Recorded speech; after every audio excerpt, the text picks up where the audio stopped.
Greetings, everyone. I am Yin Dragon, and I'm welcoming you all back to my next episode on my Pay to Armory.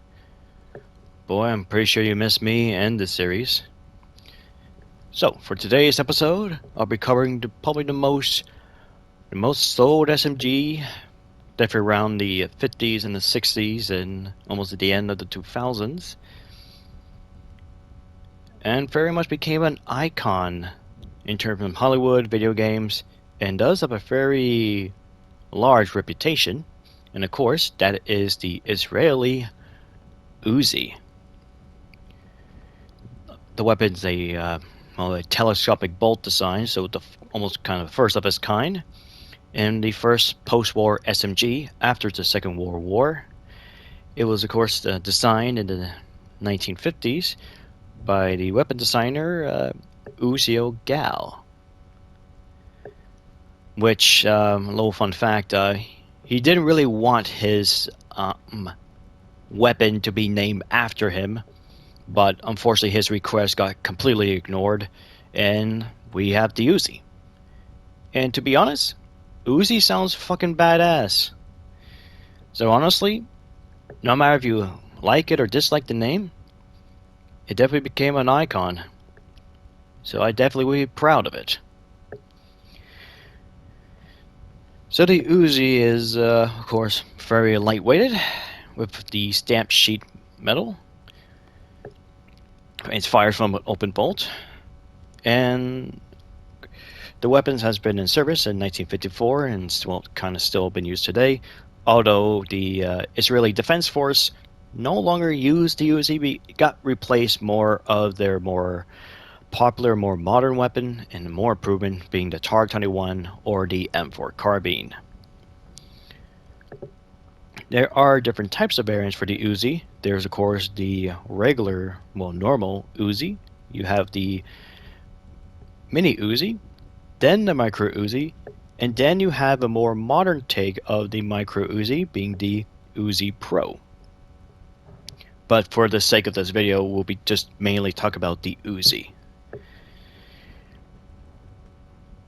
So it's been adopted over 90 countries, and there are about 10 million Uzis been made and still counting. Now, the SMG has been dominated in the marketing with the military, law enforcement, and security markings in the 50s and throughout. But unfortunately, around the 1960s, the Uzi get dethroned by a much more popular and more recognizable SMG, being the HK MP5. And so far, the Uzi's still been used today, which is crazy. It's such an old weapon, and it's still been used. Of course, been used by a lot of the wars. Of course, the Vietnam War, the Six-Day War, the Algerian Civil War, and throughout the 60s, 70s, 80s, 90s, the 2000s, and the 2010s. And a lot of manufacturers actually designed it too, not just IMI or IWI. Also the FN Herstal, which is interesting, even though they've been known for making one of their well-made weapons of the FN. Now, it does fire a lot of different calibers, but probably the most recognizable one is the 9mm pebble round. And it also flexes the magazine it fires, or how many you have. There's a 10-round box magazine of either the .22 and the .41 AE. Then there's a 12, 16, or 22 round box magazine of 45 ACP. And then for the 9mm, you got a 20, 25, 32, 40, or a 50 round box magazine of 9x9 19mm. And of course, one that flexes in game in Payday 2, by default it used to carry 30, and then they changed it to 40, which is correct, but at least for the Uzi would have been better maybe in a 25 or 42 round.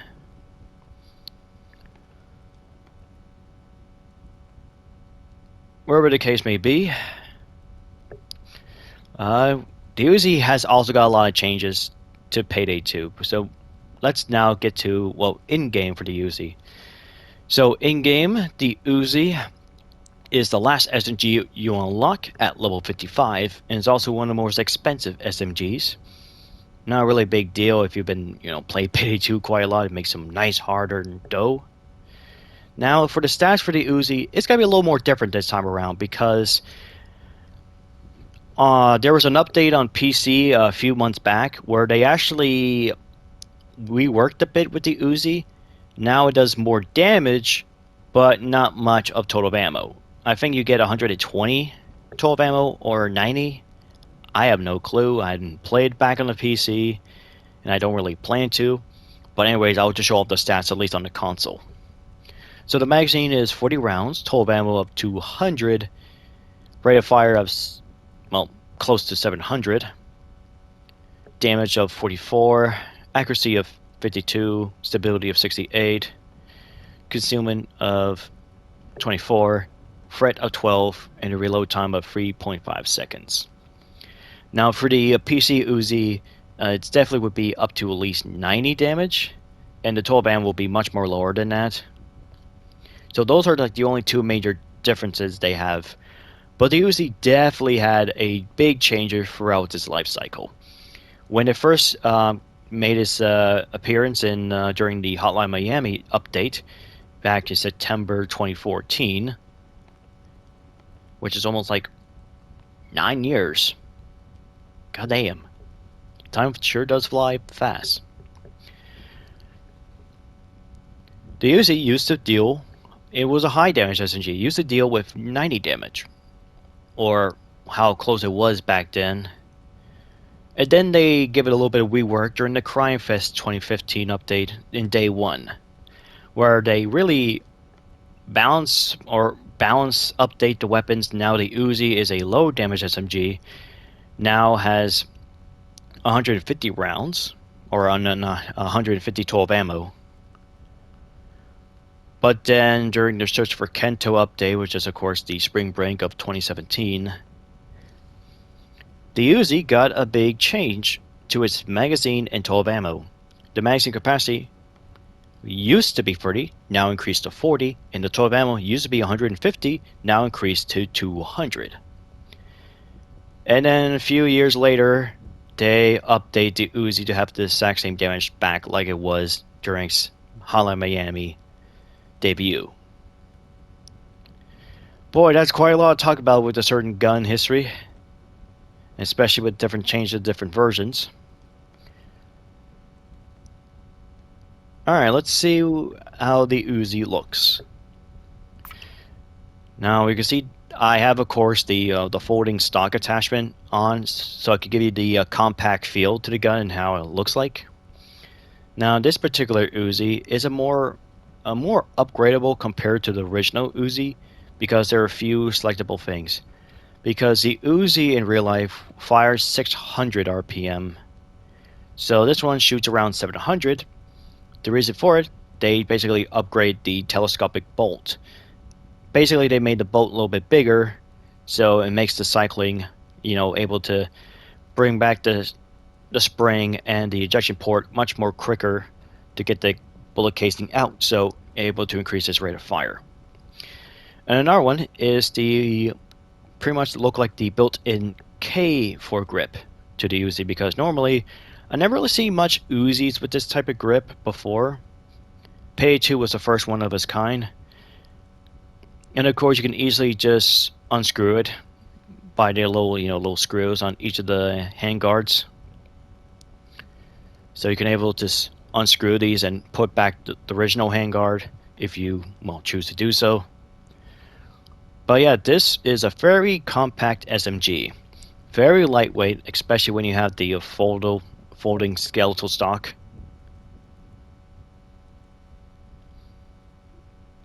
And as for, well, in terms of other details of the gun, well, of course, we have the telescopic bolt on top, which is the charging handle, which almost looks like some sort of machine pistol.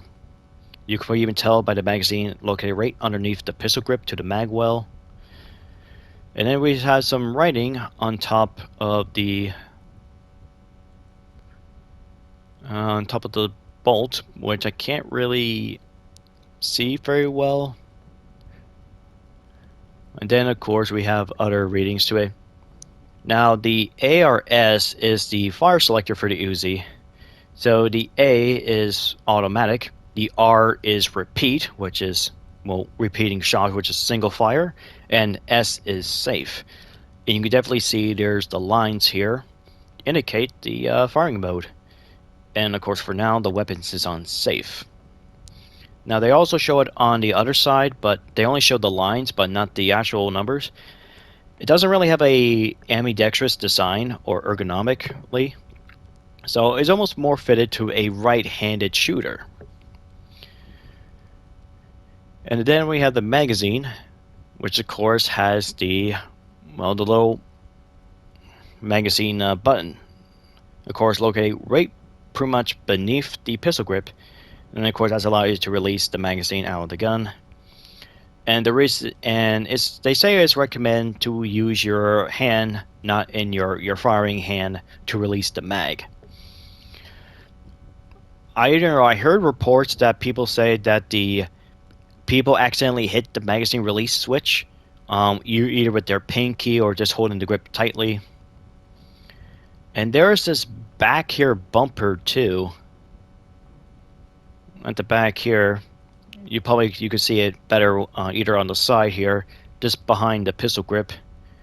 And that's usually used to basically able to fire the Uzi, because if you try to fire the Uzi normally without pressing that button at the back, the gun won't actually fire. So it's a really weird concept they did something like this. I think this is also present on the micro Uzi, or across all the Uzi platform. And of course, we got more reading here at the back of the Uzi, close to up below the rear sight, and it says Uzi Auto Model A 9mm powder barrel round and made in Israel. And there's no writing on the side here, except you have FA, which I have no idea what it really stands for. And of course, we have the skeletal stock being folded. Now, the way to get it unfolded, you hit the butt end of the stock. That should loosen a little bit. It comes out, and you're able to retract a bit to make it unfolded stock Uzi. And of course, you do have a little bit of a little key piece here to mount it to your sling. And this is also, you can see there's little holes around the stocks that you can also put your slings on as well, mainly on the right side. You could definitely see the other one doesn't have it on the right side. So you can at least carry the Uzi without, have to carry in your hands all the time.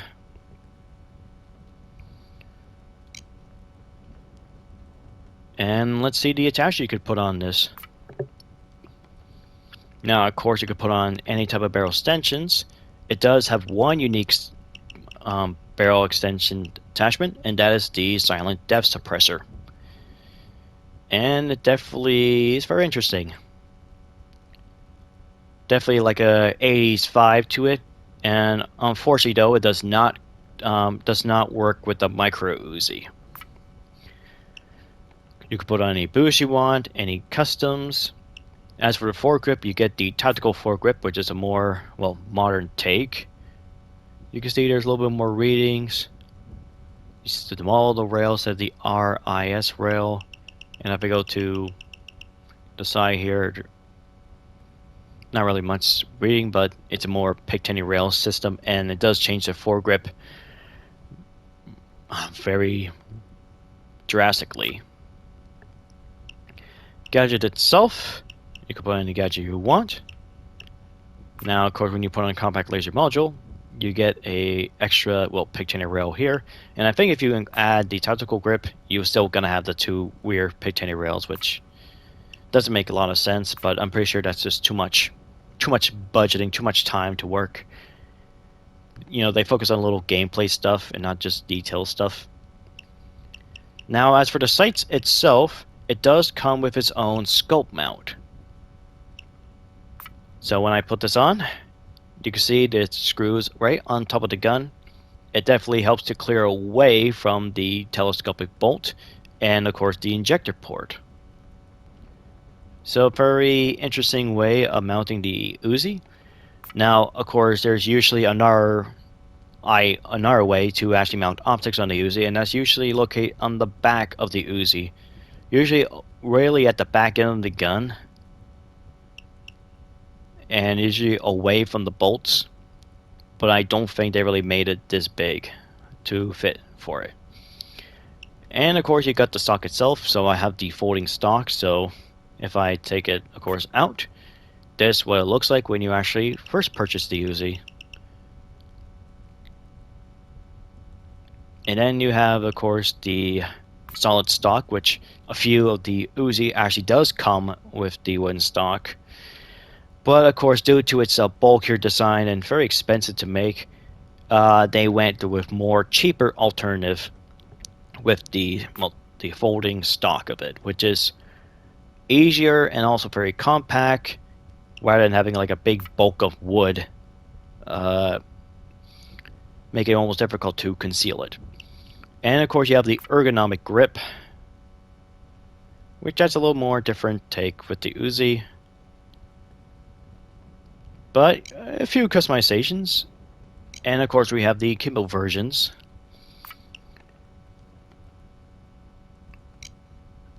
Now in terms of, well, I'll show you my fully decked out Uzi. I got a few Uzi variants. My loud version, if this one is right here. Pretty much of course up the speculator side, the tactical foregrip, the ergonomic stock, the competitors compensator. I'm trying to say those name attachments. It's been a while since I played Payday 2. The LD combo, the accuracy boost, and the auto fire. So sadly, there's no magazine options for the Uzi, no reload speed increase, no extended mags, which I think would have been quite awesome to see. And of course, I have the stealth version, which is this one. I know the suppressor could be, a little bit more concealable, but it just looks fucking badass with it.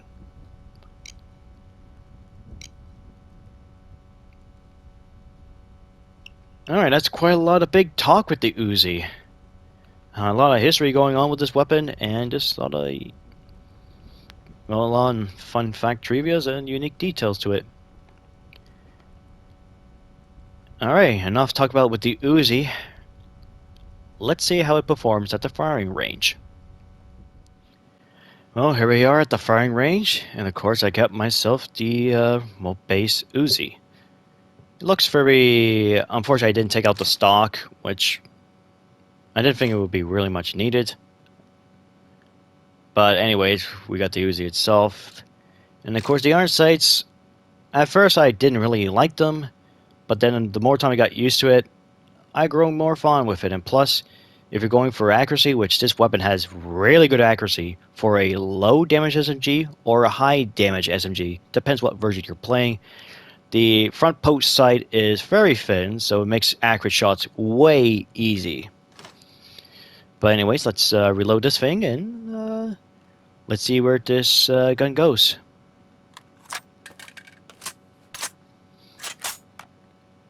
Uzi does it now.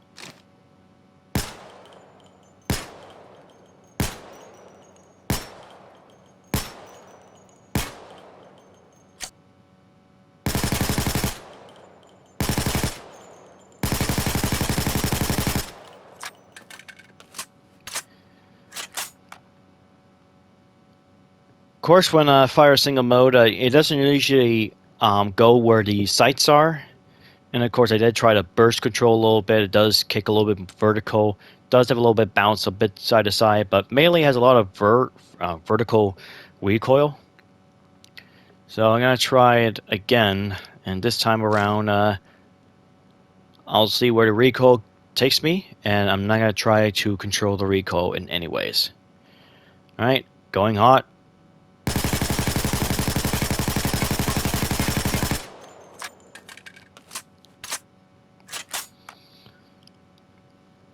Of course, like I said, the vertical recoil is really high. It definitely goes up. But this one decided to bounce up a little bit to the side, and of course hit right where the pipes are. Of course, that's the engine just doesn't really reach high with the recoil. You know, the screen shakes and going up. It reached the max. So we could probably take that as an advantage when moving to, well, the test free, where I'm gonna try to control the recoil and try to stay in center as much as I can. All right, here it goes.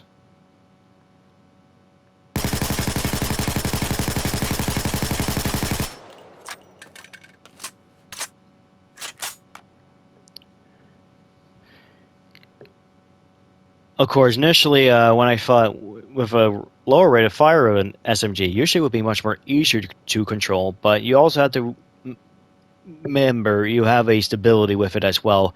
And since I have the stock folded, I'm not really getting much stability, but it's still controllable nonetheless. Of course, you could probably make it easier yourself with the Uzi once you get the right attachment and the skills. Well, now you see me with one Uzi. Now I'll show you what two Uzis can do.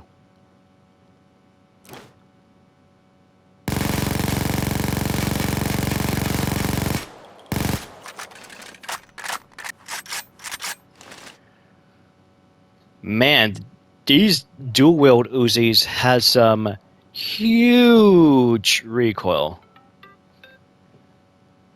And apparently the vertical recoil just stays way up, like kicking like a mule. It doesn't even bounce up to side like the solo versions. So let me try to control the recoil again, and we'll see where it goes in full auto.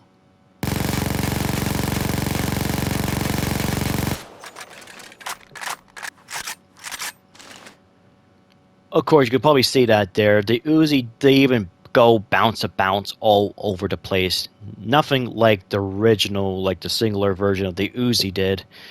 So somehow you're a lot more controllable with the Akimo versions than you do with the solo versions, which is kind of weird because you have that little built-in K grip, and yet with the Akimo versions, you're not even touching the grips at all. You're not even using them, and yet you're more controllable this way. Like, what? Like, that is so weird. But, yeah. Well, time to show you my fully decked out Uzis. I'll be back in a second. Well, there we go. We got the fully decked out Uzi. Well, this is mostly for my armor builds. But mainly I'm more of an armor player than an actual, crits or conceal builder when it comes to dodge. But of course, I also have the Kimbo fully decked out Uzis as well. So let's see if they actually do anything better compared to its, the naked Uzi. Going hot.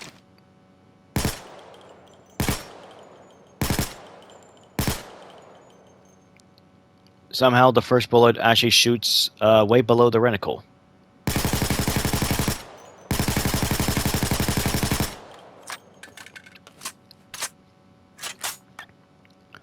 Now you can definitely see there's a large difference when it comes to the recoil profile between the base Uzi and a fully decked out one, especially when all these stability attachments are on with it.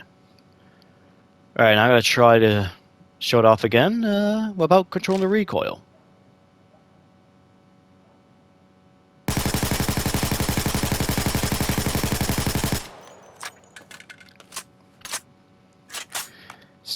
It's the still exact same recoil profile as the regular Uzi for the second test. Just that it didn't reach to those pipes because of that extra stability increase, making the gun doesn't kick as much as high. Alright, now I'm going to try to control it and see how type of grouping I can get.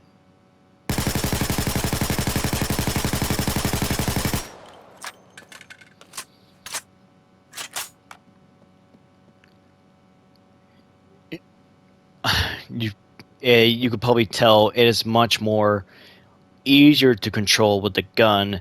With all the stability, it's almost pretty much a laser beam. You could probably make it even more with a certain skills, and including the suppressor skills as well. That makes it even a deadly combo, and this is definitely one of my top free SMGs in Payday 2. It just really shows how accurate this weapon is, regardless of its damage profile between high damage or low damage. And now we have the Kimbo Uzis. And from the results I got from the Kimbo Uzis, these things gotta be much more easier to control. Well, time to find out.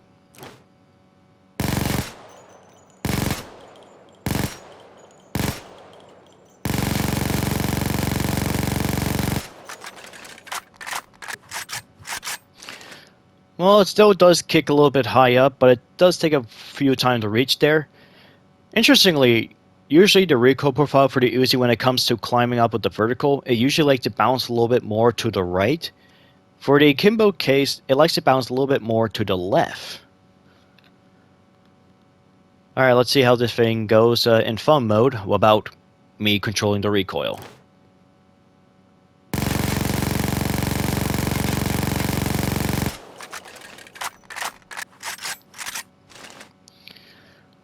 I mean, it's the exact same result like it was with the regular Uzi in terms of the Kimbos. It just went all vertical this time around. I'm not sure why I didn't do the bounce to the left or the right.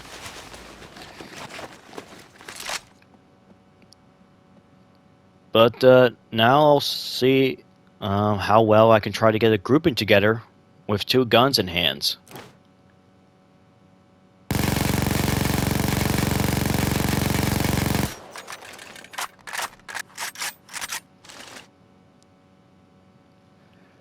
And of course, I had to do a little bit of bounce down, but mainly all of them were centered. Centered as I try to be. Definitely a lot more tighter grouping, probably way more so than the solo versions of the Uzis. And you'll probably notice for a quick glance, once I almost reached that threshold of, the camera shaking and the recoil, reaches max, the max recoil, it actually stopped, and it hits right there in the dead center, which I have maybe 2 or 6 bullets left before I had to do an empty reload. So if you have, Swan Song Ace or Bulletstorm Ace, you can literally fire these things, and once it continues enough, the recoil will be absolutely zero. So you can be a laser beam with these guns. Now, I would show off my stealth SMG, but I really don't think it's really necessary. I'm just showing you guys between a normal Uzi or base weapon and then a fully decked out one I have right here. But that's enough firing with the Uzi, and I'll give you guys my conclusion on it. See you in a second. Normally I give you my conclusion on the weapon, but on a strange twist, the Uzi actually has different performances. On PC, it's a high damage SMG, while on consoles, it's still a low damage SMG. So I'll cover up the PC Uzi first. Overall, the PC Uzi is nice returning to its former glory. Now, I definitely say it's one of the more favorable SMGs for high damage. I'm not really so sure because you still got the AKM SU and the CZ85 They still shoot faster. They still have a lot more flexible attachments. Well, the AKMSU that the Uzi just doesn't have. Like I say, the only thing that triumphs the Uzi triumphs is some of the other high damage SMGs with lower rate of fire, being the UMP-45, the Swedish K, and the Sterling. But the Uzi still remains a very reliable weapon, especially when you pair it with crits and concealment. But that's my take for the Uzi on PC. Now, overall, for the console version of Uzi, being the low damage one, despite having the second slowest time to kill, of course just ahead of the low damage Sterling, it is still one of my top tier SMGs. It's probably the most SMGs I used throughout the Payday 2's life cycle. It's mainly just because of how reliable the weapon can be. It's definitely the best weapon to deal with weak enemies. It has a very good ammo pickup, large total of ammo, really good accuracy for a low damage SMG, very clean iron sights, and you can able to reach good stability, and you can be able to snipers at a distance of an SMG, which is insane. And I know they changed it with the whole range optimization and PC, but it didn't affect on console, so this is literally a pocket SMG. And I even made a Sniper Uzi build out of it. Hell, I think there's a lot more builds I made evolving with the Uzi, maybe 2 times or 3 times, but it's just so good. It's very controllable. It has a large magazine capacity to boot. Of course, it lacks the fast mags or extended mags attachment. But overall, you can work with it with the skills. So, it is definitely a top 3 SMGs for me in Payday 2. Along with the other 2 as well, along with the P90 and the PB19 Bison. But yeah, that's gonna be it for the Uzi, and that's gonna be it for this video. I have to say thank you for watching, everyone. Until next time, when I'm planning to do more. Until then, farewell, and have a wonderful day, everyone.